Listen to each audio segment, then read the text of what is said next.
Alright, good day everyone. Welcome back to another daily analysis of the price action index, where we go through selected pairs and basically I tell you what I'm expecting the market to do on this first on the current section, current day, and for the rest part of the week.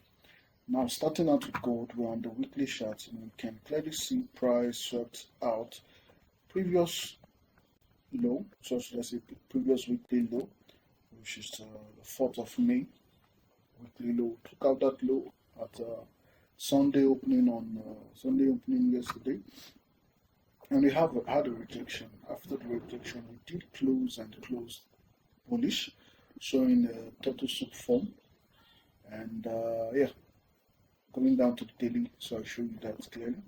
Now, swept this low right here from the weekly, and we closed bullish. Now, what would be my interest going into today? Starting out today, we've taken out the previous day's high, and which is not really convincing, or should I say, okay. If I would want to trade the London section, or should I say the current section right now, I would have rather want to see a buy towards that high. But I've taken out that high right now, so I'll probably wait. The best trade to come during New York section probably would have a continuation into this level. So what levels I'm looking out for currently, we have this inverse favor gap right here. There's a possibility we might trade back to the consequent encroachment, which is the midpoint of that inverse favor gap, which also aligns itself as a premium array using this range from this high. Then from this high to this low, that level also aligns itself as a premium array. So that's definitely going to be a spot I'll be looking out for if we keep on the buys. You understand? So for now, during the London section, I might just want to focus on seeing what price do. You understand? I'll go after, let's say, some short-term low for now, but I won't be really interested in looking for buys at the moment. Although if I do go down to the lower time frame, it's clear and visible, I might engage in something in that regard. Now on the lower time frame, that's the 1 hour, that's the lowest I'm going before switching to other pairs. So what can we say price is done? So clearly we can see we took out the previous week high, the previous day's high during Asian section, rejected now. Like I said, it's already showing the confidence of what I'm interested in.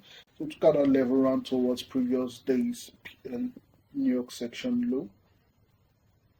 AM section low and PM section low.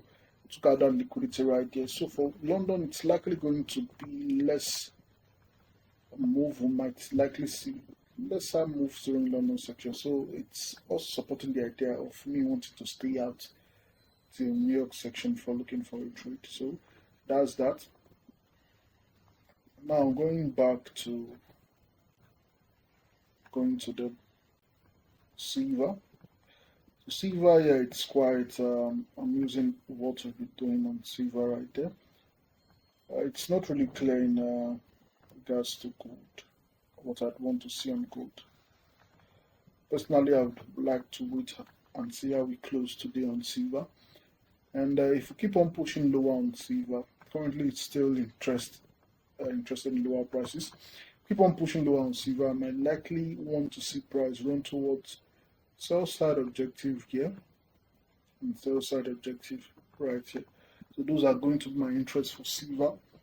But for gold, I'm still going to be patient. Then last but not least, we have the dollar index. I've not really talked about this for some days now. So on the dollar index, I made mention of something that if we do close above, if you guys can recall or go back through the previous video, said if we do close above this side right here, we'll be aiming for this liquidity void that's yet to be filled, and that's exactly what we did. Closing there, ran towards that level, filled that level. Almost now we're almost done with that liquidity void. Currently, we have just this section left. We have just a small section left, and there's still a possibility we might get that. But I won't really hope on that, as we've taken out this high and rejected it. So there's a possibility we might take out completely fill that liquidity void. and just be patient, and yeah, you want to wait for confirmation sales before looking for trade towards that direction. You understand? So if we're still going to look for higher prices on the dollar index, we might likely see sales. But if we're going to see this form of rejection, which is currently occurring right now, probably to this fair value gap right here, then definitely we might see higher prices on gold. Remember that my objective midpoint of this fair value inverse fair value gap right there. So that'll be all for today. Do have a nice day. Take note, if I'm going to be engaging, I'll be looking for narrative in the bullish direction during New York. So that'll be all for today. Do have a nice day and trade safe.